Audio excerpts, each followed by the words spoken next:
and welcome to conversations where teens and young persons can ask important questions of senior influencers. This project is entitled Bridging the Gap. It is a program designed to establish positive relationships between seniors and youth. This initiative is part of the Power of One project, a collaboration of the Laventel Foundation and the Republic Bank of Trinidad and Tobago Limited. Bridging the Gap interviews with senior influencers in Trinidad and Tobago. Hi and welcome. My name is Rebecca Walker and today I have Dr. Dale Scobie. He's an attorney at law. I'm happy to have you here with us. Welcome. Thank you. Happy to be with you this evening. Thank you. Okay, let's get started with the questions. So our first question is, can you tell us a little bit about your youth, where you were born, your parents, sibling, and education? Okay, I was born in the lovely town of Sangre Grande. I grew up there. I attended the Sangre Grande Seventh-day Adventist Primary School, after which I went to Northeastern College in Sangre Grande. And from Northeastern College, I went to the Mostica Teachers College where I was trained as a teacher. Taught for about 6 years or so. And the primary school level, I taught about 1 year in the junior secondary school level. And from there, I pursued my training in law. I did a Bachelor of Law degree. I did a professional training, and I've been practicing as an attorney since then. From a family of about 7 siblings. We are all alive. I am the 7th. And my parents died. My mother lived to be 102 and died about 3 or so years ago. Yeah. Our next question is, other than communication with family and friends, how have you integrated technology into your workspace? We certainly are in a time where without technology we would be, isolated. As an attorney, we do most of our court hearings now virtually, so that we have to communicate with the court. We have trials actually through this medium. And of course, my workspace, but apart from my workspace, I'm very much involved in communicating through Zoom, conducting meetings, and it's a world where you have to integrate now if you have to get anything done. Quite right.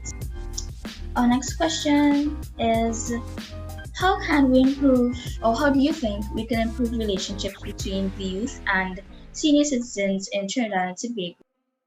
In terms of bridging, one of the things that I believe contributed to keeping that relationship is the activities that both groups were involved in. Rather than trying to bridge the gap directly and consciously, I think it was a matter of you just had to interact together. You had, I know you would have had like clubs long ago, Pathfinder Club, the Scouts, the Red Cross, activities where you had to interact.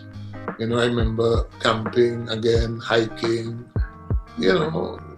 whatever projects. We had a drama club.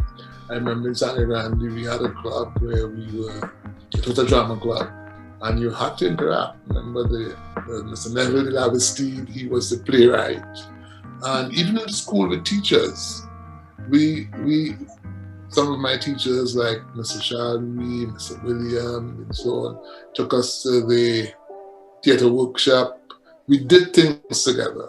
There were things to be done. And I guess nowadays it's a lot more individualistic.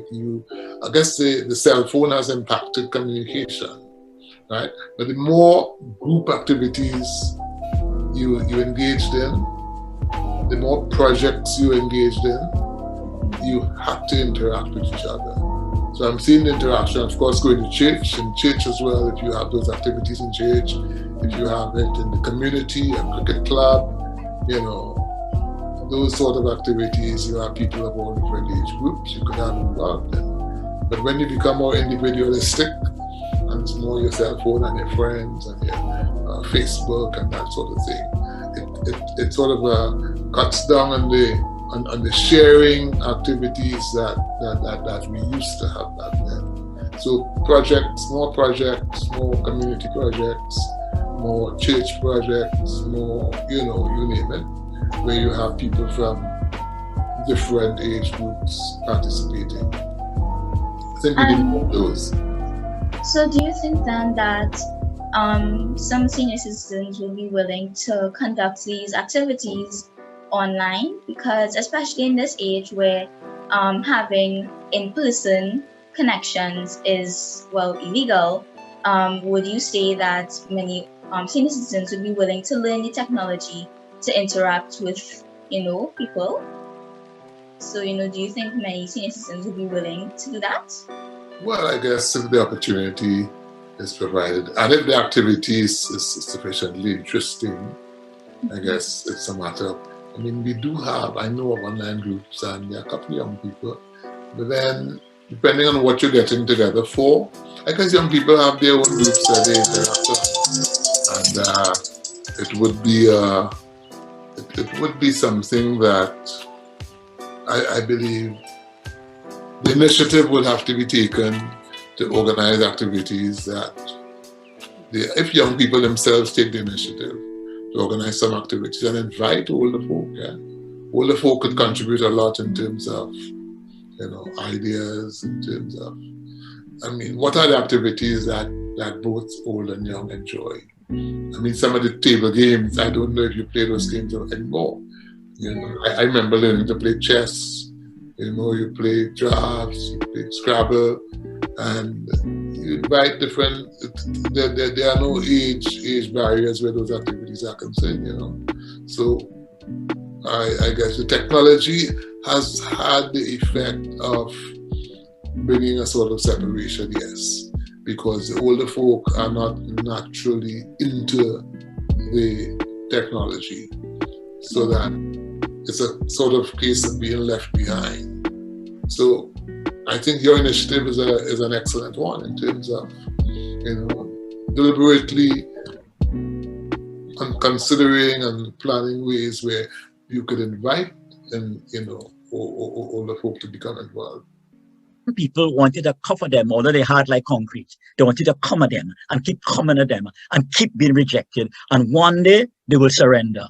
And I feel while we talk about young people having resilience and the courage based on faith in God, we too must have the courage to face the rejection and to go after them.